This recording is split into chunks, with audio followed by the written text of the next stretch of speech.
vous êtes sur RTL.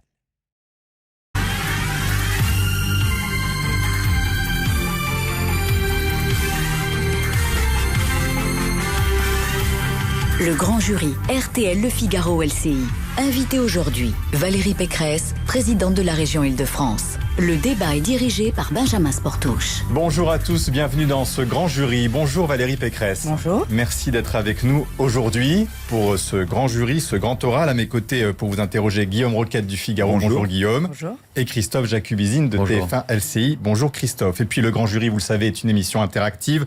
Vous pouvez réagir toujours en direct sur les réseaux sociaux. Hashtag le grand jury. Vos commentaires, vos questions à Valérie Pécresse. Et donc en fin d'émission, Marie-Pierre Haddad viendra les relayer à la ministre dans Question Net. Alors Valérie Pécresse, c'était le 15 mai, porte-maillot à Paris, devant quelques milliers de militants des Républicains. Vous étiez lyrique. Écoutez. Alors oui, notre rendez-vous de ce soir, c'est celui de l'amitié. Mais je crois que c'est aussi le rendez-vous de la fidélité. Valérie Pécresse, c'était il y a à peine 3 semaines. Votre camp était soudé derrière son candidat aux européennes, François-Xavier Bellamy. Amitié, fidélité, unité retrouvée, c'est vous-même qui le disiez, le vantiez. Que valent aujourd'hui ces mots pour vous? Car, comme d'autres avant vous, bien vous avez décidé de larguer les amarres, de quitter avec fracas cette semaine cette droite à laquelle vous avez toujours appartenu. Mais pourquoi aussi tard? Pourquoi partir quand tout va mal? N'est-ce pas une solution de facilité? Nous en parlerons, bien sûr. Et puis pourquoi faire? De quel bois exactement est faite votre droite, notamment en matière de sécurité, par exemple? Ce sera d'ailleurs la question en plus de Céline Parizeau, la présidente de l'Union syndicale des magistrats, qui reviendra sur une proposition que vous aviez faite ici même, il y a quelques mois, dans le grand jury. Vos idées, Valérie Pécresse, sont-elles si éloignées de celles d'Emmanuel Macron que tant de vos électeurs ont rejoint? Pourquoi donc ne pas travailler avec lui? Vous voyez, beaucoup de questions aujourd'hui. Vous avez été avec vos déclarations la femme de la semaine. Nous revenons d'ailleurs sur ces déclarations. La première question vous est posée par Christophe Jacubizine. Oui, Valérie Pécresse, tout le monde a vu dans cet abandon de votre famille politique une démarche personnelle, une démarche peut-être présidentielle pour 2022. Est-ce que vous confirmez ? D'abord, je veux expliquer quel est le sens de ma démarche, parce que je vois que Benjamin Sportouche ne l'a pas comprise, puisqu'il dit que j'ai quitté la droite. Alors, permettez-moi de vous dire tout de suite. Beaucoup de gens, visiblement, n'ont pas compris. Écoutez, voilà, c'est quelque chose de très différent. Je vais vous expliquer ma démarche qui s'est déroulée en 3 temps. Premier temps, la défaite la plus cinglante de notre histoire. Qui conduit à quoi? À ce que la droite n'incarne plus une 3e voie crédible entre Emmanuel Macron et Marine Le Pen. Et j'ai la conviction que si, très vite, il n'y a pas un électrochoc, eh bien, nous allons disparaître. Et si nous disparaissons, si la droite disparaît, alors un jour, Marine Le Pen, avec sa nièce Marion Maréchal Le Pen, dirigera la France.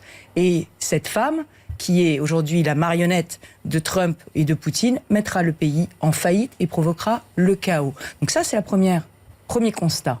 Deuxième constat, le constat d'un parti, les Républicains, totalement cadenassé, totalement verrouillé, qui organise dans la précipitation des élections internes pour se choisir un président en octobre, dans un parti déserté par les militants et en pleine municipale, c'est-à-dire au pire moment pour faire l'inventaire de la ligne. Deuxième étape. Troisième étape, je vais voir Gérard Larcher, le président du Sénat, dès lundi, et je lui dis, Gérard, il faut que tu prennes une très grande initiative. Il me dit, j'y suis prêt. Cette initiative, ça s'appelle la grande alternative. C'est un rassemblement du centre et de la droite sous l'égide de Gérard Larcher, qui est le grand rassembleur de la droite aujourd'hui, le point d'équilibre de la droite. Et bien alors voilà, il vous propose... Et qui dit, attendez, pardon, monsieur Sportouche, est-ce que vous pouvez juste me permettre de terminer? Et donc, ce que je crois, c'est qu'aujourd'hui, dans le cadre de cette alliance de Gérard Larcher, il faut qu'il y ait le centre, il faut qu'il y ait les Républicains, c'est-à-dire la droite conservatrice, et pour que l'alliance réussisse, il faut qu'il y ait un pilier très solide, très fort de droite moderne. Et cette droite moderne, il faut la reconstruire, il faut l'incarner. Donc il c'est faut vous la qu'elle droite propose. moderne, Valérie Pécresse, c'est ça que vous nous dites aujourd'hui. Je souhaite aujourd'hui construire ce pilier de droite moderne. Et tous ceux qui aujourd'hui sont derrière moi le souhaitent aussi. Et il y a urgence, monsieur Sportouche, il y a urgence à reconstruire une autre sensibilité de la droite. Mais il faut quand même que vous répondiez pour être en toute transparence, puisque vous voulez faire œuvre de transparence, d'honnêteté dans votre démarche. Est-ce que vous avez une ambition présidentielle, Valérie Pécresse? Mais aujourd'hui, j'ai surtout l'ambition qu'on construise cette grande alternative à Emmanuel Macron. Mais l'alternative, mais Valérie Pécresse, on est en 5e République, on est dans un régime présidentiel. L'alternative, elle sera possible uniquement que pour une élection présidentielle. Est-ce que vous pourriez être l'incarnation de cette alternative? Mais je suis vraiment triste. Je suis vraiment triste mais je suis vraiment triste que vous ne m'interrogiez pas sur cette droite moderne que je veux construire et à quoi elle peut servir. Est-ce que vous avez cette ambition ultime ou pas? Est-ce que vous êtes capable d'avoir cette ambition? Aujourd'hui, ma seule ambition, c'est de bien gérer une région qui m'a été confiée, qui s'appelle la région Île-de-France. Et je pense que c'est très indécent de parler de 2022 aux Français qui attendent que les politiques se retroussent les manches pour apporter des solutions à la crise d'autorité du pays, aux problèmes de pouvoir d'achat, à l'overdose fiscale et aux problèmes de fracture qui minent le pays. Vous parlez vous-même de 2022 en disant attention, si on ne fait rien, Marine Le Pen dirigera le pays. Donc ça, c'est l'échéance 2022. Oui, et bien pour préparer cette échéance, il faut que la droite se reconstruise. Et pour qu'elle se reconstruise sous l'égide, là encore je l'ai dit, de cette initiative de Gérard Larcher qui est la bonne, eh bien il faut qu'il y ait 3 piliers. Un pilier de droite conservatrice, c'est les Républicains, ils l'assument et c'est très bien. Et puis, un pilier centriste qui existe, avec lequel il faut à nouveau faire des alliances. Parce que moi, j'ai complètement combattu la stratégie complètement mortifère qu'ont adopté les Républicains, qui consistait à s'éloigner des alliances stratégiques que nous avions toujours eues avec le centre-droit. Mais vous il y a avez le entendu centre-droit, il y a la droite conservatrice, il doit y avoir la droite moderne et elle doit s'incarner. Et cette droite moderne, c'est une droite qui assume de remettre la question économique et sociale, j'allais dire, à un rang de priorité numéro 1. À côté de la question identitaire, il y a la question économique et sociale. Et la droite n'a pas parlé de social. Il ne suffit pas de dénoncer l'assistanat. Nous voulons une droite qui a du cœur. Nous voulons une droite qui a une ambition économique, qui veut faire gagner la France dans la bataille de l'emploi, dans la mondialisation. Nous assumons une droite qui est laïque. Je suis catholique, vous me connaissez, je ne me suis jamais excusée de l'être. Mais je crois qu'aujourd'hui, dans une France qui est totalement diverse, totalement multiple, la laïcité est le seul ciment et qu'il faut imposer qu'aujourd'hui, la loi de la République est au-dessus de toutes les fois. Est-ce que vous pouvez, mais tout ça, j'ai pas réussi à le dire. Est-ce que vous pouvez quand même rassurer la droite doit être écologique. On va en parler du fond. Mais est-ce que vous pouvez dire aujourd'hui c'est quand même ce qui intéresse les Français, monsieur Sportouche. Oui, mais ce qui les intéresse, ce qui a été dit aussi par ceux qui étaient ceux qui sont encore républicains, c'est Valérie Pécresse utilise Libre, donc votre association, comme une écurie présidentielle. Ce qu'elle veut, c'est s'affranchir du mouvement pour un destin personnel. Est-ce que vous leur dites aujourd'hui, non, ce n'est pas mon ambition, moi je veux uniquement être sur les idées? Mais vous avez, je ne sais plus comment le dire, je vais le dire une troisième fois. Visiblement, ils n'ont pas. Oui, je le dis mais une troisième fois. Compris. Je joue collectif. Je joue avec le centre droit, je joue à côté des LR, mais je joue dans le cadre de l'initiative de Gérard Larcher. Je joue collectif, mais j'élargis la droite. Parce que, il vient d'y avoir un appel de 72 maires. Oui. Vous l'avez peut-être vu ce matin. 72 maires dans le temps. Vous le condamnez leur démarche, puisque ces 72 maires LR appellent à soutenir la politique d'Emmanuel Macron. Eh bien, soyons très clairs. Moi, je quitte les LR, mais je reste de droite et je reste dans l'opposition. Et donc je ne partage pas du tout leur appel. Mais, ne croyez-vous pas que cet appel de 72 maires de la droite et du centre montre encore plus, s'il en était besoin, l'urgence de construire une droite moderne, une droite qui corresponde à la sensibilité de ces maires de droite et du centre qui ont toujours été dans notre famille politique. Vous regrettez quand même que du coup, ils enfoncent un peu plus un coin chez les Républicains? Pardon de le dire, ils confirment totalement mon intuition. Si nous n'arrivons pas... Mais pourquoi ils ne vous rejoignent pas, vous, Valérie Pécresse? Pourquoi ils vous rejoignent pas, Sportouche, mais parce que pour l'instant, on n'a pas créé Libre encore. On n'a pas créé... Je voudrais juste vous citer un élu picard. Il s'appelle Christophe Coulon.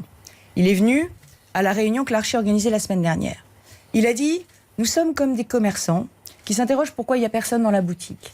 Mais si, à l'heure du streaming, nous vendons encore des magnétoscopes, il ne faut pas s'étonner qu'il n'y ait personne dans la boutique. Tout est en train de changer. Le travail est en train de changer. L'environnement, la préoccupation environnementale est en train de devenir prégnante. On est à l'heure du MeToo.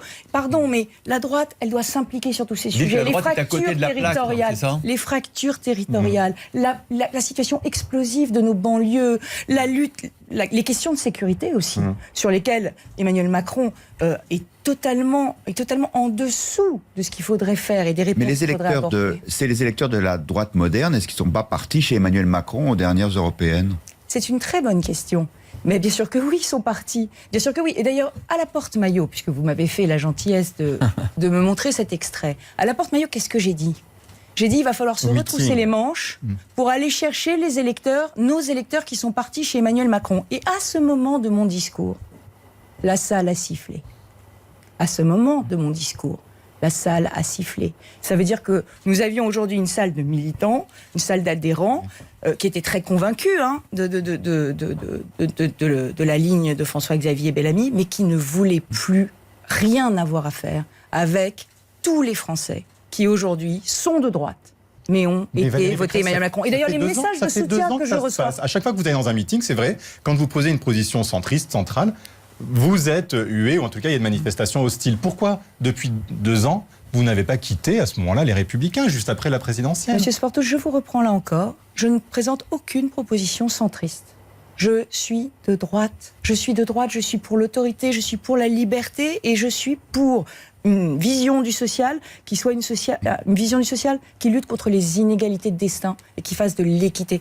Pardon, mais effectivement, il y a de droite. Il y a de droite en France. Je l'ai théorisé en 2017 à un conseil national où effectivement, j'avais été très chahutée parce que j'avais posé un diagnostic que personne ne voulait voir, mais qui est la réalité de la sociologie politique de notre pays. J'ai cru pendant 2 ans qu'on pourrait réconcilier ces deux droites. Vous êtes trompé. J'ai œuvré pendant 2 ans à essayer de faire entendre une petite musique différente au sein des Républicains. Souvenez-vous, j'ai demandé qu'on déclare démissionnaires de fils. Non seulement les constructifs, on a eu beaucoup de mal à le faire, mais aussi ceux qui sont allés vers Emmanuel Macron. Les fusionnistes, ceux qui appellent à la fusion entre la droite et l'extrême droite. Ils sont toujours dans les Républicains. Ils n'ont jamais été démis d'office. C'est maintenant que vous pouvez faire entendre cette petite musique chez les Républicains, non? Il va y avoir une élection, vous pouvez vous présenter. Puisque Wauquiez était parti.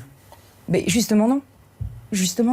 C'est là qu'on comprend pas. Mais bien sûr que si. Mais bien sûr que si. Vous allez très vite comprendre. L'élection a été fixée sans que personne ne soit consulté. Elle a été fixée en octobre, c'est-à-dire dans 3 mois. Il va y avoir l'été. Donc, de manière totalement précipitée.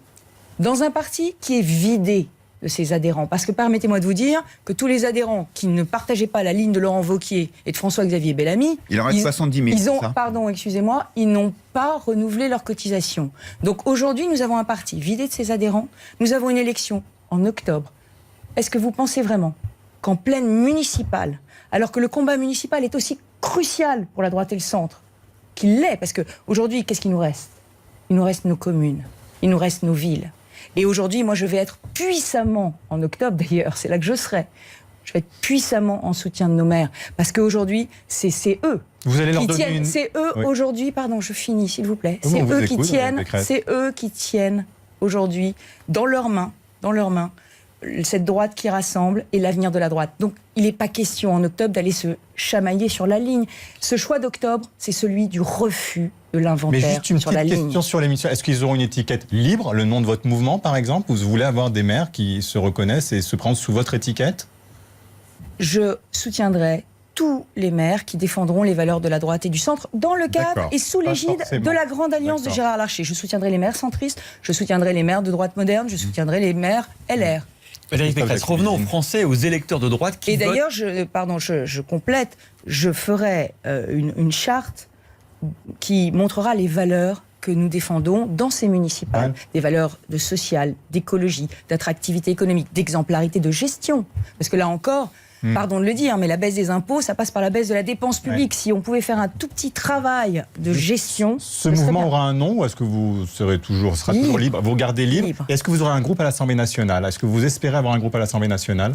Non, ma démarche n'est pas une démarche qui brise l'unité de la droite. Ma démarche se situe dans le cadre de l'unité de la droite, mais je veux l'élargir. Et donc le sujet aujourd'hui n'est absolument pas pour moi de faire une sécession, de créer artificiellement des divisions. Aujourd'hui, les parlementaires qui se reconnaîtront dans le libre exprimeront une sensibilité un peu différente sur un certain nombre de sujets de celle des Républicains. Je donne un seul exemple. Mais vous faites sécession, c'est ça ou on ne comprend pas? Vous dites que vous ne voulez pas briser l'unité, mais vous faites sécession. Oui, pour incarner un pilier de droite moderne. Je donne un exemple, Monsieur Sportouche, pour que les gens comprennent bien. Il a fallu se positionner sur la privatisation d'Aéroports de Paris. Un certain nombre de parlementaires ont décidé de se mettre avec la France Insoumise pour contester cette privatisation. Alors, il y a des bonnes privatisations, il y a des mauvaises privatisations. Bien sûr, il faut être vigilant sur les conditions. Et je ne critique absolument pas ceux qui s'inquiètent des conditions de la privatisation, surtout venant du gouvernement d'Emmanuel Macron, avec un Bruno Le Maire qui a dit que cette privatisation, c'était uniquement pour récupérer de l'argent. Non. La privatisation d'ADP, c'est pas que pour récupérer de l'argent. On vend pas les bijoux de famille pour récupérer de l'argent. Non, mais la question fondamentale qu'on doit se poser, c'est est-ce que Roissy est en mesure aujourd'hui de gagner la bataille de la mondialisation avec un actionnaire public? Est-ce que cet actionnaire public est en mesure de financer le développement de Roissy? Ces questions-là, on ne se les a pas posées parce qu'on ne parle pas d'économie. On reviendra notamment là-dessus. Il y a 50 000 emplois à Air France Maintenance, premier employeur à Roissy. Est-ce que ça ne mérite pas qu'on en discute? Bien sûr, dans la deuxième partie. Revenons aux Français et aux électeurs notamment qui ont voté Emmanuel Macron aux européennes, aux anciens électeurs LR. Dans une interview au Point, Emmanuel Mignon, vous la connaissez bien, les conseillers Nicolas Sarkozy, dit que Emmanuel Macron est le meilleur président de droite que la France ait connu depuis longtemps. Ça explique le vote des électeurs LR, des anciens électeurs de droite, pour Emmanuel Macron. Je crois qu'elle a tort. Emmanuel Macron n'est pas de droite et c'est une mystification. D'ailleurs, dans la même interview, Emmanuel Mignon dit... Donc, ancienne directrice de cabinet à l'Élysée. Hein, oui, mais Emmanuel Mignon, dans la même interview, dit une phrase qui est très forte. Elle dit « Mais il ne fait pas la moitié de ce qu'il faudrait faire pour redresser vraiment la France. » Voilà. Il ne fait pas la moitié de ce qu'il néanmoins devrait faire. Le meilleur président de droite, dit-elle, depuis longtemps. Mais écoutez, Emmanuel Mignon, c'est Emmanuel Mignon, pardon de vous dire, elle n'est pas aujourd'hui en responsabilité. Non, mais elle n'est pas en reflète ce que les électeurs de droite, une partie, pensent aujourd'hui. Mais oui, mais vous savez que mais ces personnes-là, qu'est-ce qu'ils font? Depuis que j'ai décidé d'incarner la droite moderne, je reçois des dizaines, des centaines de SMS et de mails de leur part, me disant enfin, vous nous redonnez espoir, on va enfin avoir un désir de droite, on va à nouveau avoir un désir de droite. Mais quand Edouard... On va avoir un désir de droite. Je voudrais revenir sur cette question parce que je pense que M. Roquette va me la poser, mais pourquoi... Attendez, on va peut-être lui laisser la poser d'abord. Posez-la. Guillaume Roquette. Parce qu'il parle d'Édouard Philippe. Oui, je vous parle de la droite. Édouard Philippe aussi dit qu'il est de droite. Il y a un certain nombre de ministres économiques qui viennent de cette droite. On comprend vraiment pas bien ce qui vous différencie d'eux aujourd'hui. Eh bien, je vais vous le dire. Emmanuel Macron n'est pas de droite sur la sécurité et l'autorité, sur l'immigration. Il se trouve que depuis, 3 ans, je me bats contre une disposition législative absurde qui a été votée il y a une décennie, qui m'oblige à donner 50% de réduction dans les transports à tous les étrangers en situation irrégulière. Qui vous oblige comme présidente de la région Île-de-France. Comme présidente de la région Île-de-France, je dois donner 50% de réduction à tous les clandestins. J'ai proposé, 4 fois des amendements à la loi pour changer cette disposition. Cette semaine, la LRM a encore voté contre. La République En Marche. La République En Marche a encore voté contre. Un autre exemple, Madame Schiappa, ce matin.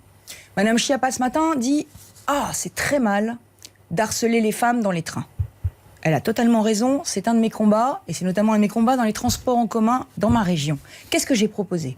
J'ai proposé que les multirécidivistes, parce que les harceleurs de femmes, excusez-moi, ils ne se découvrent pas harceleurs du jour au lendemain, ils sont harceleurs, j'allais dire, chroniques. Les multirécidivistes du harcèlement, les multirécidivistes pickpocket, j'ai demandé une disposition pour qu'ils soient interdits du réseau de transport en commun, qu'il y ait une peine complémentaire. Eh bien, évidemment, la République En Marche a voté contre. Le problème d'Emmanuel Macron, c'est que sur l'autorité, il a occulté le volet sanctions sans lequel il n'y a pas de politique d'autorité dans le pays. Donc, il n'est pas de droite sur l'autorité. Il n'est pas de droite non plus malgré sur une loi anti-casseurs qu'il a fait voter et qui, semble-t-il, a séduit les électeurs de droite. Mais il y a beaucoup de paroles et il y a très peu d'actes. Donc, pour vous, il n'est pas de droite, mais pour une bonne partie des électeurs, il l'est. Je peux remultiplier les exemples. Vous voulez un autre exemple sur l'immigration? Cette semaine, Jean-Noël Barrot, député de la majorité, fait un rapport pour nous expliquer qu'il faut arrêter les expulsions de migrants. Il faut arrêter les expulsions de migrants parce que ça coûte trop cher. Il faut les payer maintenant pour qu'ils rentrent. Donner une aide au retour. Oui, les retours aidés qui fonctionneraient mieux que les expulsions qui coûteraient trop cher. Le message qu'on va envoyer, le message qu'on envoie, c'est venez en France, on vous donnera de l'argent pour rentrer chez vous. Excusez-moi de vous dire, quelle démission de l'État. Alors moi, j'ai d'autres chiffres à proposer à la République En Marche. Oui, ça coûte 500 millions d'euros d'expulser les clandestins qui sont illégalement en France et qui ne respectent pas la loi française. Mais ça coûte 1 milliard d'euros par an, rien que dans ma seule région, 1 milliard d'euros par an de les héberger. Voilà. Alors peut-être qu'on ferait mieux de les expulser. Pardon, ça c'est sur l'autorité, mais je voudrais parler de l'économie, parce que l'économie, Mais on va y me venir. dire... Attendez, on va y venir. Mais oui, mais c'est qu'on important, soit parce que très Emmanuel Macron honnête, n'est pas non plus de droite clair. en matière d'économie. C'est vrai que vous avez fait campagne comme Édouard Philippe pour Alain Juppé, au moment de la primaire de la droite. On s'en souvient, vous la première. J'étais l'aile droite du juppéisme. Ah, vous étiez l'aile droite du juppéisme. Mais alors aujourd'hui, on se dit, si Emmanuel Macron, à un moment donné, souhaite prendre un nouveau Premier ministre et qu'il fait appel à vous, parce qu'il se dit que vous pouvez être dans une démarche aussi compatible sur certaines thématiques, est-ce que vous l'accepteriez ou pas, Valérie Pécresse ? Non, merci. C'est définitif. Non, merci. Aujourd'hui, j'ai une région à gérer, j'ai un mandat, et j'irai jusqu'au bout de ce mandat. Les électeurs de ma région m'ont fait confiance pour rompre avec 17 ans d'immobilisme socialiste. Aujourd'hui, je fais la révolution des transports, je fais la révolution pour l'emploi, je leur permets d'apprendre les langues, je leur permets d'apprendre le français pour ceux qui ne le parlent pas. Je lutte, je fais la transition écologique à marche forcée. Jamais on a eu une ambition écologique aussi grande pour une région et jamais on a eu autant d'ambition sociale. Et je lutte contre le communautarisme pied à pied, contre la radicalisation islamique dans mes banlieues. Donc oui, je mène une politique qui est une politique importante parce que les Français, ils veulent de la constance et ils veulent de la politique par la preuve. Vous aurez besoin d'un deuxième mandat pour mener tout ça bien ? Mais écoutez, vous le saurez, Monsieur Roquette, quand je le déciderai. Ça veut dire que vous ne savez pas encore aujourd'hui si vous serez candidate à votre succession ? Mais qui le sait aujourd'hui ? Qui le sait aujourd'hui ? Et si vous avez un bilan et que vous souhaitez le défendre, on imagine que vous y pensez, Valérie Pécresse. Écoutez, franchement, tout ça, et franchement, c'est des questions qui n'ont rien à voir avec la gravité du moment. La gravité du moment, c'est d'essayer de rebâtir une droite qui séduise les Français, qui leur donne envie de se rassembler autour d'un autre projet, un projet de redressement de la France, mais un projet de redressement de la France beaucoup plus ambitieux que celui d'Emmanuel Macron. Certains disent, Valérie Pécresse a vu les résultats des européennes dans sa région. Elle s'est rendue compte qu'en fait la droite n'était pas majoritaire. Donc elle quitte les Républicains pour se présenter et avoir un électorat plus large. Voilà aussi ce que disent vos détracteurs éventuellement. Que leur répondez-vous ? Et d'ailleurs, est-ce que vous vous présenterez sous l'étiquette LR ou une autre étiquette ? On ne sait pas. Monsieur Sportouche, les élections locales, ça se passe pas comme ça. Les élections locales, ça se passe sur des enjeux locaux. Il n'y a pas un francilien qui pense, enfin, qui ne me connaît pas et qui ne me positionne pas sur l'échiquier politique. Les franciliens, les habitants de l'Île-de-France, ils me connaissent. J'ai été élue sur un programme clair, de rupture avec 17 ans d'immobilisme socialiste. J'ai rassemblé pour cela du MoDem jusqu'à Sens commun. Et aujourd'hui, donc de la droite conservatrice jusqu'au centre-gauche, j'ai fait une très large rassemblement. Et aujourd'hui, mais vous serez la candidate de droite. Mais je suis de droite, et par ailleurs, tout le monde le sait, et par ailleurs, je reste dans l'opposition à Emmanuel Macron. À la 5e réponse, Monsieur Sportouche, je pense que vous allez me comprendre. On espère que les auditeurs et les spectateurs vous comprendront. Oui, vous n'êtes donc pas encore... Mais les éditeurs et les spectateurs comprennent beaucoup mieux que vous, les commentateurs. Et est-ce qu'on dit le contraire ? Et est-ce qu'on a bien compris quand on entend que vous n'êtes pas encore sûr de vouloir faire un mandat supplémentaire à la tête de la région ? Ma décision m'appartient et je la prendrai quand je le souhaiterai. Christophe Jacubiezine. Est-ce que les Républicains ont un avenir ? Vous avez dit tout à l'heure, c'est intéressant, c'est un parti conservateur. C'est un petit parti quelque part ? Non, on a besoin d'une droite conservatrice. On a besoin d'une droite conservatrice, une droite qui existe, qui est estimable, qui est respectable. Vous les cantonnez à ce créneau Monsieur Jacubiezine, est-ce que Trocadéro, si je puis dire. Je peux vous répondre ? On a besoin d'une droite conservatrice. Pourquoi ? Parce que ça correspond à une sensibilité de la droite qui est estimable, qui est respectable et qui a besoin aussi de se reconnaître dans un parti politique. Voilà. Et moi, je crois que si nous n'incarnons pas aussi, dans le cadre de l'alliance de Gérard Larcher, cette droite conservatrice, beaucoup de nos électeurs partiront au Front National. Vous savez est-ce que sur Nadine Morano qui ce matin disait que vous ne supportez pas le débat et que vous ne supportez pas d'être minoritaire. C'est pour ça que vous êtes parti. Voilà ce qu'elle dit. Je crois que tous ceux qui ont écouté Nadine Morano ce matin ont peut-être un peu mieux compris pourquoi j'ai quitté les Républicains. Mais vous voulez quand même faire alliance avec elle, c'est paradoxal. Hein. Parce que vous aussi, vous êtes assez agressive à son égard à l'instant. Or, vous nous dites, on va faire une alliance avec les Républicains. Est-ce que c'est possible ? Mais, pardon, mais gouverner, c'est rassembler. Gouverner, c'est rassembler des gens qui sont différents. Quand Emmanuel Macron prend sur la même liste un dirigeant de la FNSEA et de l'autre côté Pascal Canfin, eh bien, il rassemble. Il rassemble sur un projet commun qui est un projet de compromis. Quand donc j'ai fait... Pécresse, Morano, ça sera rassemblé. On verra. Mais monsieur Jacubizine, prenons un exemple. Dans ma région, aujourd'hui, je vous ai dit, je rassemble très très largement, mais je rassemble sur un projet de gouvernement. Alors quelquefois ça tiraille. Quelquefois, par exemple, quand je finance la marche des fiertés, ça tiraille. Donc vous mais moi, je pense qu'il faut maintenir le financement de la région pour la marche des fiertés. Pourquoi ? Parce que ma région, c'est la région de la liberté d'expression. La marche des fiertés qui est une marche homosexuelle. C'est ça, la marche des fiertés, je pense que tout le monde la connaît. De défense des droits des homosexuels. Eh bien, pourquoi je continue de la financer ? Parce que cette marche, elle est interdite dans un certain nombre de pays du monde. Et que ma vision de la région Île-de-France, c'est que c'est la région dans laquelle la liberté d'expression est garantie. Alors, je ne partage pas tous les mots d'ordre de la marche des fiertés, loin de là. Mais ce n'est pas parce que je ne partage pas leurs mots d'ordre, comme dirait Voltaire, que je veux les empêcher de les exprimer. Vous avez évoqué à plusieurs reprises cette expression de droite conservatrice. Qu'est-ce que c'est pour vous le principal marqueur de cette droite-là ? C'est, je pense, une droite qui se focalise d'abord sur des questions d'identité avant de se focaliser sur des questions économiques. C'est une droite qui n'a pas apporté un certain nombre de réponses à un certain nombre de sujets. Par exemple l'écologie positive. L'écologie positive aujourd'hui doit être au cœur du projet de la droite. On n'en a pas parlé. La question de l'émancipation des femmes est une question, à mon avis, pour moi, cruciale dans la société française qui vient d'autant plus qu'elle peut être remise en cause, y compris dans nos banlieues, dans nos quartiers populaires. Donc je crois que l'émancipation des femmes est un sujet crucial. J'ai essayé de le porter, tentative totalement vaine, au sein des Républicains, en défendant un certain nombre de sujets qui me tiennent à cœur. Est-ce que le parti dirigé par Laurent Wauquiez est devenu un parti populiste pour vous ? Est-ce que c'est aussi ça que vous reprochez à Laurent Wauquiez ? Mais ce qualificatif, je ne l'ai pas employé, donc je ne vois pas pourquoi je l'emploierais. Non, je vous dis, il y a une ligne conservatrice très claire. La question, c'est est-ce qu'on arrive à faire vivre et cohabiter les deux lignes. Oui. Droite moderne et droite conservatrice dans le même parti. Tout le monde se demande... J'ai essayé pendant 2 ans. Vous avez essayé, mais tout le monde se demande si le péché originel, ce n'est pas pour Laurent Wauquiez de ne pas avoir appelé à voter Emmanuel Macron en 2017. Vous aviez dit à titre personnel que vous votiez Emmanuel Macron, mais en aucun cas, à l'époque, vous n'aviez appelé concrètement à le faire. Si, bien sûr que si.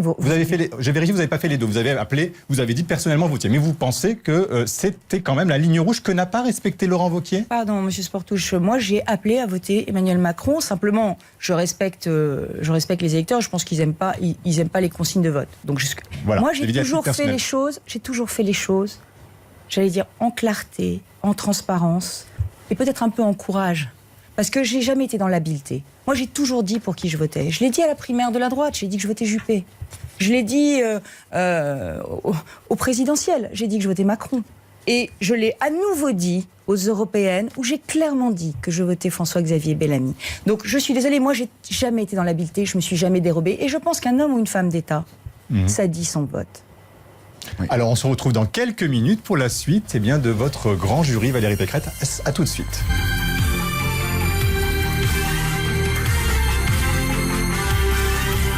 Suite du grand jury RTL Le Figaro LCI. Invitée aujourd'hui, la présidente de la région Île-de-France, Valérie Pécresse. Le débat est dirigé par Benjamin Sportouche. Avec à mes côtés Christophe Jacubizine de TF1 LCI et Guillaume Roquette du Figaro qui vous pose la première question de cette seconde partie, Valérie Pécresse. Vous avez appelé au rassemblement des différentes droites, centristes, modernes, conservatrices. Le dernier à y avoir réussi, c'est Nicolas Sarkozy. Est-ce que la droite a besoin de lui aujourd'hui ? Je pense que la question le concerne plus que nous, parce qu'aujourd'hui, Nicolas Sarkozy a pris de la distance vis-à-vis. Il vous a appelé après votre annonce ? Non, c'est moi qui l'ai appelé avant mon annonce. J'ai appelé 2 personnes. J'ai appelé Gérard Larcher pour lui dire que je me situais vraiment complètement dans le cadre de sa grande alternative à Emmanuel Macron. Et j'ai appelé Nicolas Sarkozy pour lui annoncer mon départ. Qu'est-ce qu'il vous a dit ? Il a été un peu surpris, mais je crois qu'il a compris mes motivations. Il a compris que je n'arrivais plus à faire vivre, j'allais dire, les valeurs de droite telles que je souhaite les exprimer dans les Républicains. Et aujourd'hui, vous ne lui lancez pas un appel pour qu'il revienne. Vous ne dites pas, Nicolas, tu es finalement le seul à pouvoir nous réconcilier. Aujourd'hui, au stade où nous en sommes, le sujet, c'est d'abord de rebâtir un projet alternatif à Emmanuel Macron. Mais qu'est-ce qu'on propose, monsieur Jacubizine ? On parlait des sujets de société tout à l'heure avec Guillaume Roquette. Moi, je crois par exemple que la droite moderne, c'est une droite qui ne doit pas dire aux Français qui doivent aimer et comment ils doivent partir. C'est une droite qui les laisse libres dans leur vie privée. Je pense qu'on a plein de choses. Un petit peu. Est-ce que c'est le cas ou pas avant de partir ? Nicolas Sarkozy a eu le réflexe, évidemment, qui est le sien. Mais je comprends, pour moi aussi, c'est un déchirement de quitter ce parti. Parce que j'aurais souhaité pouvoir le refonder de l'intérieur. Il a eu le réflexe de se dire je veux garder tout le monde dans la famille. Mais je crois qu'il a compris mes motivations et il m'a proposé d'ailleurs qu'on en parle très rapidement. Christophe Jacubizine, sur notre actualité de la semaine. Le mariage Renault, Fiat Chrysler a échoué, notamment parce que le gouvernement français actionnaire de Renault avait posé un certain nombre de conditions que les actionnaires italiens, la famille Agnelli, n'ont pas acceptées. Qui est responsable de cet échec ? D'abord, je veux vous dire que je suis extraordinairement préoccupée et inquiète de l'échec de cette fusion. Pourquoi ? Parce qu'il y a des centaines de milliers d'emplois en France qui sont concernés dans l'industrie automobile aujourd'hui, mais surtout demain, puisque l'enjeu, c'est de bâtir le véhicule autonome, le véhicule décarboné, le véhicule du futur. Où sera-t-il construit ? Et dans une industrie où la taille de l'entreprise, le nombre de voitures produites est absolument crucial pour amortir les coûts de recherche et de développement, eh bien, le fait que cette fusion ait échoué est une extraordinairement mauvaise nouvelle pour Renault et pour l'emploi en France. Donc, et j'ajoute que tout cela arrive après l'échec de la fusion Alstom-Siemens, que j'appelais de mes voeux et qui a été rendue impossible par une réglementation. Par le droit européen. C'est ça, par une réglementation de la concurrence européenne qui est complètement obsolète et qui fait complètement l'impasse sur l'arrivée du géant chinois du ferroviaire. Alors, qu'est-ce qu'il faut dire sur cette fusion ? Quels enseignements il faut en tirer ? Quand l'État actionnaire défend l'emploi et la localisation des centres stratégiques en France, il est légitime. Mais l'État banquier d'affaires, c'est complètement contre-productif et ça n'est pas son rôle. Il faut laisser les dirigeants de Renault négocier cette fusion. Donc vous dites, vous espérez toujours cette fusion avec Fiat. Vous dites à l'État laisser faire. J'espère que les négociations pourront reprendre. À ce stade, tout a l'air d'être complètement fracassé. J'espère sincèrement que les négociations pourront reprendre et que l'État restera à sa place. Vous accusez le gouvernement français et Bruno Le Maire d'avoir fait échouer cette fusion ? Je n'accuse personne. Je dis juste que l'État, quand il est actionnaire minoritaire, a un rôle à jouer dans la préservation de l'emploi et les centres stratégiques, mais certainement pas se substituer aux dirigeants d'une grande entreprise. Or, c'est le rôle d'un actionnaire de faire ça, de se substituer aux dirigeants d'entreprise. Oui, de prendre les grandes directions. Non, donc ça veut dire qu'il faut que l'État sorte de Renault. Monsieur Roquette, si l'État veut diriger Renault, ça s'appelle nationaliser Renault. C'est pas tout à fait la même politique que celle que je veux pour l'économie française. Moi, je crois qu'il y a le secteur privé, il y a le secteur public, et que le rôle de l'État, c'est d'œuvrer et de vérifier la préservation de l'emploi et la préservation des centres stratégiques dans notre pays. C'est de vérifier que c'est un bon accord pour l'emploi et pour l'avenir. Ça n'est pas de s'immiscer dans la gestion des entreprises privées. Alors, peut-être qu'Édouard Philippe en parlera mercredi dans son discours de politique générale, puisqu'il va prononcer ce discours, le Premier ministre, et demander la confiance des députés. Si vous étiez à l'Assemblée nationale, vous voteriez contre la confiance au moi, je ne voterai gouvernement. pas la confiance à Édouard Philippe. J'attends du gouvernement une inflexion politique radicale. Parce que la droite moderne que je veux incarner, elle est puissamment réformatrice. Pourquoi elle est réformatrice ? Pour faire des économies sur la dépense publique. Parce que si on fait des économies sur la dépense publique, on baissera les impôts. Aujourd'hui, le sujet, c'est quoi ? Le sujet, c'est l'emploi. Pourquoi, aujourd'hui, on crée moins d'emplois en France qu'ailleurs ?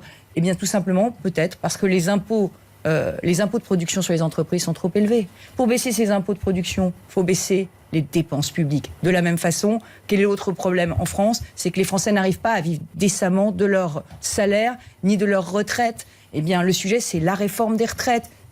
Réforme des retraites. On va en parler.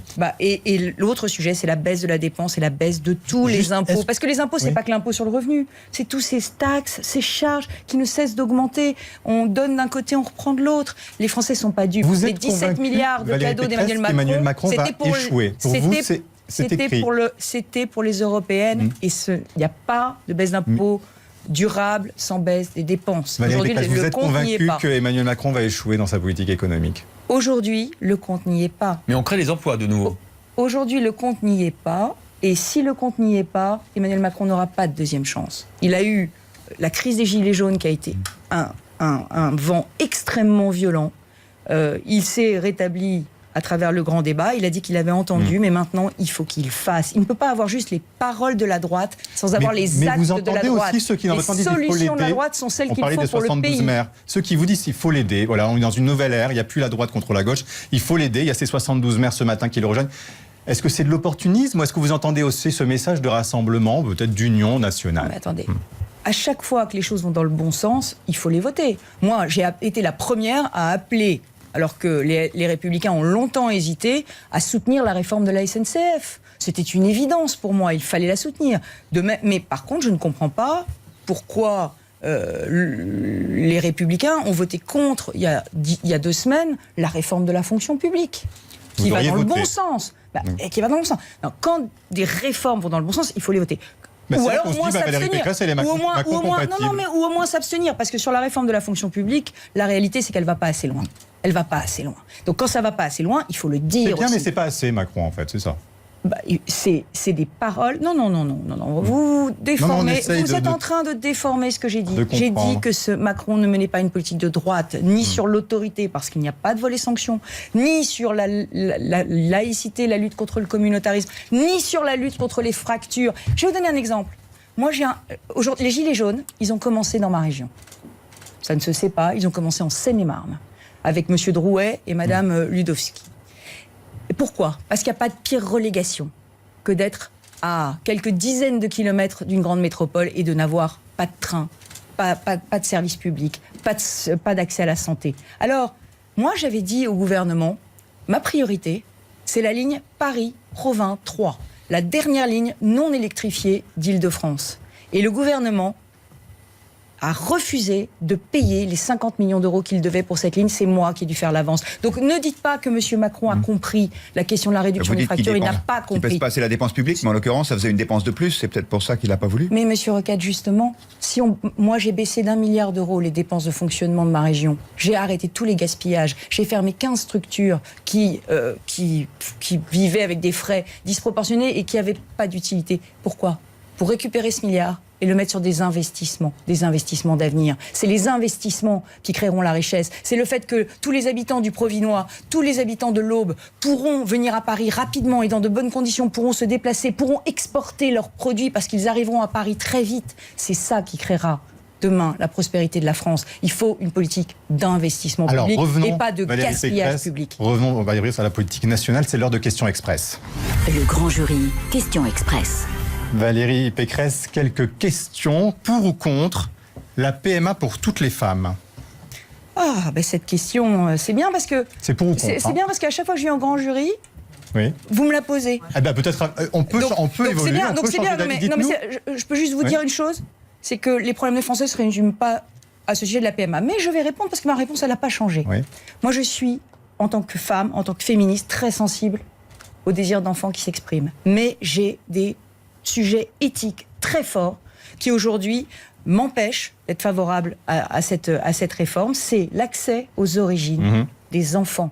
Je souhaite, parce que tous ces enfants ont un père biologique, que à leur majorité à 18 ans, ils puissent avoir accès à l'identité de celui qui leur a donné leur patrimoine biologique. Et par ailleurs, je suis totalement hostile, là encore en tant que femme, là encore en tant que féministe, à la marchandisation du corps humain. Et je souhaite que la France prenne le leadership dans le monde d'un mouvement contre la marchandisation du corps des femmes. Donc contre la GPA. Et donc complètement contre la gestation pour autrui. Donc le sujet aujourd'hui, c'est que je n'ai pas changé de réponse depuis la dernière. Et le remboursement de la PMA, si jamais elle est votée. Mais enfin, je viens de vous dire que j'étais pas favorable pour plein de raisons. Donc vous n'allez pas me dire. C'était si jamais c'était amendé. Donc vous nous dites vous êtes contre. La réduction de 24 mois à 12 mois des allocations chômage, ça peut être une piste du gouvernement pour la réforme des allocations chômage, Valérie Pécresse. Pardon ? La réduction de 24 mois à 12 mois des indemnités chômage. De la durée d'indemnisation.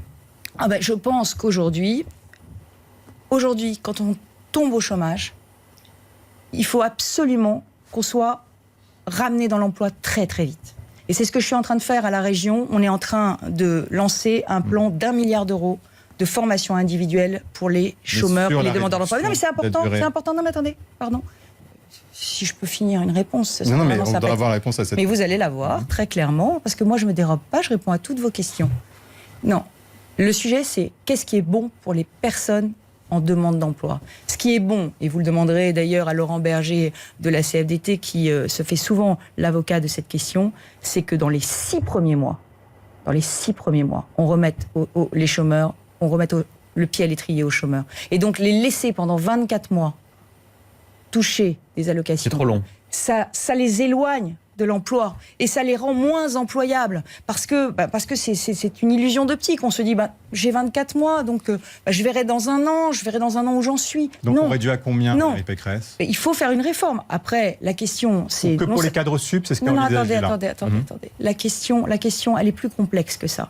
Je pense que on ne peut pas traiter de la même façon des personnes qui ont travaillé 2 ans dans une entreprise et qui ont 35 ans et qui sont donc très facilement réemployables, et des personnes qui ont travaillé pendant 30 ans dans la même entreprise et qui se retrouvent au chômage du jour au lendemain à 50 ans. Ça n'est pas la même chose. Donc moi, ce que je souhaite en matière d'assurance chômage, c'est qu'on retrouve une logique assurantielle, que la durée d'indemnisation puisse être proportionnelle à la durée de cotisation, et que donc ce ne soit pas la même durée quand on a cotisé 30 ans ou quand on a cotisé 2 ou 3 ans et qu'on est très facilement réemployable. Pour ou contre Valérie Pécresse, un bonus pour une retraite plus tardive à 64 ans, c'est une des pistes évoquées par le gouvernement. Bon, ça, c'est une nouvelle entourloupe d'un gouvernement qui ne veut pas dire la vérité aux Français. La vérité, elle est très simple. Nous allons vivre plus longtemps et nous avons besoin aujourd'hui de financer toute cette durée de la retraite et de garantir le niveau des retraites. Pour le garantir, ce niveau des retraites, pour ne pas rompre le pacte de confiance que nous avons avec les retraités, nous allons avoir besoin de travailler jusqu'à 64 ans, peut-être même 65. C'est ce que j'ai eu le courage de dire, ce que d'autres ont dit, Xavier Bertrand, Éric Woerth. Voix singulière. Ici même. Voix singulière d'ailleurs à droite, parce que pour l'instant, les Républicains ne se sont pas prononcés sur ce sujet. Donc moi, ce que je crois, c'est qu'il faut dire la vérité. Il ne faut pas dire l'âge légal, ce sera 62 ans, mais en réalité, si vous voulez votre retraite vraiment, ce sera 64. Ça, c'est de l'habileté. Les Français ne veulent pas des hommes et des femmes d'État habiles. Ils veulent des responsables politiques qui leur disent franchement les choses, parce qu'ils sont capables d'entendre la vérité. En revanche, si on fait ça, il faut que l'argent qui sera, dégagé, il faut que l'argent qui sera dégagé puisse permettre aussi de revaloriser les petites retraites, parce qu'on ne peut pas vivre avec moins de 1 000 € par mois. Donc ça n'est pas possible. Donc il faut revaloriser les petites retraites, et puis que cet argent serve aussi à valoriser, à permettre à ceux qui ont des métiers pénibles de partir beaucoup plus tôt, parce qu'il y a des métiers dans lesquels le corps s'use. Et quand le corps s'use, on ne peut pas continuer à travailler jusqu'à 65 ans. Pour ou contre, Valérie Pécresse, l'accompagnement des sorties scolaires par des mères voilées, c'est un débat qui est revenu sur le devant de la scène à l'occasion de la loi Blanquer. Moi, je suis totalement hostile à ce que des personnes qui sont des auxiliaires du service public portent le voile. Mais je considère que les mamans sont des mamans. Donc il faut qu'on ait une position qui soit en fonction du sujet. Si c'est une sortie scolaire avec des mamans, c'est une sortie scolaire avec des mamans. Si c'est une sortie scolaire accompagnée avec un vrai projet pédagogique, avec des auxiliaires du service public, évidemment... Ça va être compliqué de savoir si dans certains cas on peut accepter des mères voilées, dans d'autres pas, je n'ai pas bien compris. Si, quand il s'agit de faire venir les mamans, les mamans, c'est des mamans. Elles sont dans leur vie publique, elles portent le voile, elles ont le droit de le porter, elles peuvent être voilées. En revanche, si c'est une sortie pédagogique, s'il y a une vocation pédagogique, si c'est dans le cadre de l'école, s'il s'agit de cours, de conférences, etc., eh bien dans ces cas-là, les auxiliaires du service public ne doivent pas porter le voile. Et il faut être très intransigeant sur cette question du port du voile par des personnes qui exercent une mission de service public. On vous a entendu, Valérie Pécresse, c'est l'heure de la question en plus. Le grand jury, la question en plus. Céline Parizeau, présidente de l'Union syndicale des magistrats. Madame Pécresse, vous avez formulé une proposition de doublement des peines dans les quartiers sensibles. Vous êtes juriste, vous savez que la loi doit être la même pour tous. C'est un principe fondamental qui empêche de faire des discriminations entre les quartiers.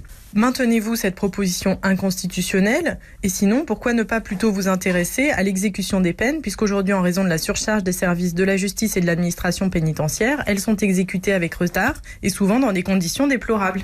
Valérie Pécresse, cette proposition a fait beaucoup parler il y a quelques mois. Oui, alors d'abord pour dire à cette magistrate que je suis totalement concernée par le problème de l'exécution des peines, qu'elle a totalement raison. et que j'ai moi-même relayé l'appel des magistrats du tribunal de Bobigny en Seine-Saint-Denis qui disaient qu'ils avaient l'impression de prononcer, je les cite, des peines fictives.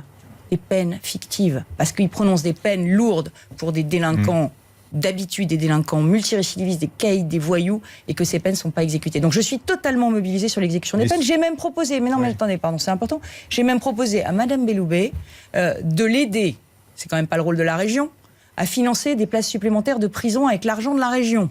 C'est pour vous dire quand même que, voilà. Elle a accepté? Non, c'est intéressant. Elle a dit oui ou elle a dit non? Je crois que, vu l'état d'impécuniosité de l'État qui n'arrive pas à baisser ses dépenses, Monsieur Roquette, eh bien, je crains malheureusement qu'elle ne fasse appel à moi, comme le ministre de l'Intérieur a fait appel à moi, pour rénover les casernes de gendarmerie et les commissariats, ce qui là aussi, vous comprendrez, n'est pas le rôle traditionnel d'une région. Des peines oui, j'y reviens très tranquillement. Très tranquillement. Il y a aujourd'hui, au Danemark, une politique qui est menée, qui est une politique extraordinairement intéressante et sur laquelle nous avons travaillé à Libre, qui est une politique d'éradication des ghettos, des quartiers d'apartheid urbain. Et pour mener cette politique, moi je crois qu'il faut 3 axes. Fermeté, mixité sociale réelle et puis espoir de réussite. Voilà. Mais ça, on dit toujours ça. Non, attendez. Et la fermeté, que font les Danois? Eh bien, ils doublent les peines dans les quartiers les plus criminogènes. Ils font ce qu'on appelle une circonstance... C'est constitutionnel? Monsieur Sportouche, ils font une circonstance aggravante territoriale. Et ils prennent un critère. Oui, c'est constitutionnel si on prend un critère clair. Le critère, ça doit être tous les lieux dans lesquels la criminalité est le double de la moyenne nationale, dans ces territoires où la criminalité et le double de la moyenne nationale, on peut avoir des peines qui sont aggravées, voire doublées. Et vous savez quel va être le premier territoire concerné en France, si on prenait ce type de loi? Le premier territoire concerné. Dites-nous. Les Champs-Élysées. Parce que depuis des semaines, sur les Champs-Élysées, la criminalité organisée, les saccages, les bris, les violences font qu'on pourrait doubler les peines. Et donc on pourrait résoudre le problème de ces cagoules noires en doublant leurs peines avec la loi que je propose. Donc c'est ce que vous souhaitez, toujours. C'est ce que je souhaite. Et notamment pour que ça s'appliquerait aux Champs-Élysées. Parce que ça permet d'éradiquer les poches de violence. Et c'est pas une loi contre les habitants des quartiers, comme j'ai entendu dire par une gauche qui a perdu ses repères. C'est une loi, au contraire, pour protéger les habitants de quartiers dans lesquels le crime s'est installé et ensuite où la population est désespérée. C'est l'heure de questions nettes. Le grand jury, question nette. Bonjour Marie-Pierre Haddad. Bonjour à tous, bonjour Valérie Pécresse. Bonjour. Alors vous avez rappelé durant cette émission votre engagement à la tête de la région Île-de-France et les internautes, eux, alors ils ont été plusieurs, Michael, Jean-Pierre, Ness, Ghislaine sur notre page Facebook, à vous rappeler que vous avez été élu sous l'étiquette Les Républicains. Et donc ils vous demandent, est-ce que par souci de cohérence, comme vous n'êtes plus chez Les Républicains, vous comptez démissionner de votre poste à la tête de la région Île-de-France? Écoutez, je crois d'abord que je tiens mon mandat des électeurs franciliens, que ces électeurs, ils m'ont élu sur un projet de transformation et de rupture totale. Un projet Les Républicains? Non, pas du tout un projet Les Républicains, un projet Valérie Pécresse, excusez-moi de vous dire que ce projet, je l'ai conçu pour transformer complètement cette région. J'y ai passé 12 ans, c'est un combat fondateur pour moi, et ce projet, je n'ai pas changé d'un iota. Je vais continuer à le dérouler exactement. Donc tous ceux qui ont voté pour moi auront ce pourquoi ils ont voté pour moi. Est-ce que vous comprenez qu'ils y voient une forme de trahison? C'est le mot qui est beaucoup revenu aussi pendant cette... Mais je n'ai pas changé. Je défends les mêmes valeurs, je fais les mêmes propositions, et je suis toujours de droite, et je suis toujours dans l'opposition à Emmanuel Macron. Donc, pardon de le dire, mais c'est pas moi qui ai changé. C'est les Républicains qui ont changé. Une toute petite question de Guillaume Roquette avant de revenir. Oui, depuis le début de l'émission, vous prenez position sur tous les grands dossiers, bien au-delà de votre région. Est-ce que vous excluez aujourd'hui d'être candidate à l'élection présidentielle en 2022, puisque c'est presque un programme présidentiel que vous avez esquissé là avec votre droite moderne? Non, monsieur Roquette, mais il faut que vous compreniez. S'il n'y a pas une ligne politique de la droite moderne, il n'y aura pas d'alternative à Emmanuel Macron autre que le Front National. Et un jour, la coalition des extrêmes, parce qu'Emmanuel Macron est un colosse au pied d'argile, s'il échoue, s'il y a une deuxième crise des Gilets jaunes, si à un moment, il n'a pas les résultats que les Français attendent, Alors Marine Le Pen sera candidate et elle gagnera en 2022. Aujourd'hui, le sujet n'est pas mon ambition personnelle. Le sujet, c'est l'équipe collective que nous sommes en train de composer derrière Gérard Larcher pour essayer de reconquérir le cœur des Français et leur confiance. Alors, à quel moment vous poserez la question ? À quel moment vous poserez la question d'une éventuelle candidature à la présidentielle ? Mais enfin, franchement, je ne sais plus comment le dire. On vient de se prendre une baffe dans la gueule. On a fait 8,5%. La droite a fait 8,5% aux dernières élections il y a 8 jours. Est-ce que vous ne pensez pas que tout ça est complètement indécent ? On n'est pas en train de parler présidentielle. On est en train de parler de la France et des Français. Alors justement, la France et la Marseillaise, Marie-Pierre Haddad. Oui, alors hier, au début du match de football Turquie-France, la Marseillaise a été sifflée par les supporters turcs. Et sur Twitter, Marine Le Pen, elle demande à la FIFA de sanctionner la Fédération de football turque pour manque de respect. Je la cite. Est-ce que vous demandez, comme Marine Le Pen, que la FIFA sanctionne la Fédération de football turc ? Je ne suis pas sûre que la Fédération de football turc ait eu quoi que ce soit à voir avec le fait que des Turcs aient sifflé la Marseillaise. Non, c'est totalement absurde, indécent, inimaginable que dans des rencontres internationales, on siffle l'hymne de l'adversaire. Donc il faut effectivement que la FIFA prenne ses responsabilités, qu'elle réaffirme, parce qu'on va avoir la Coupe du Monde féminine en France se déroule en ce moment, il faut qu'elle réaffirme très fortement les règles de bonne conduite dans les stades et qu'il y ait des interdictions de stade. Que quand on siffle un hymne, on soit interdit de stade. C'est comme ça qu'on réglera le problème. C'est sifflé ? Bien évidemment, c'est un sens politique. C'est un sens politique parce que nous condamnons la politique de M. Erdogan en Turquie. Et nous avons raison de la condamner. Une dernière question, Marie-Pierre Haddad. Oui, très rapidement, la maire de Paris, Anne Hidalgo, veut abaisser la vitesse sur le périph' parisien de 70 à 50 km/h. Alors ça agace lourdement les internautes.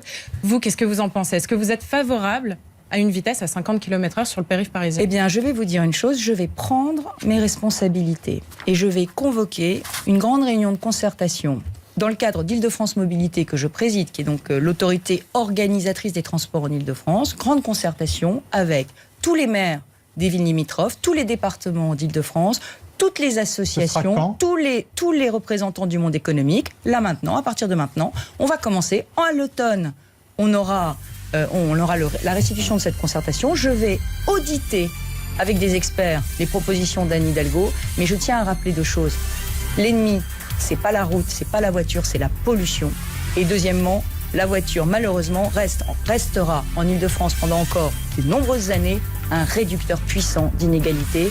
Et moi, je n'accepte pas d'écologie antisociale. Merci beaucoup, Valérie Pécresse. C'était votre grand jury. Merci à tous les 3. Merci à tous de nous avoir suivis. À la semaine prochaine.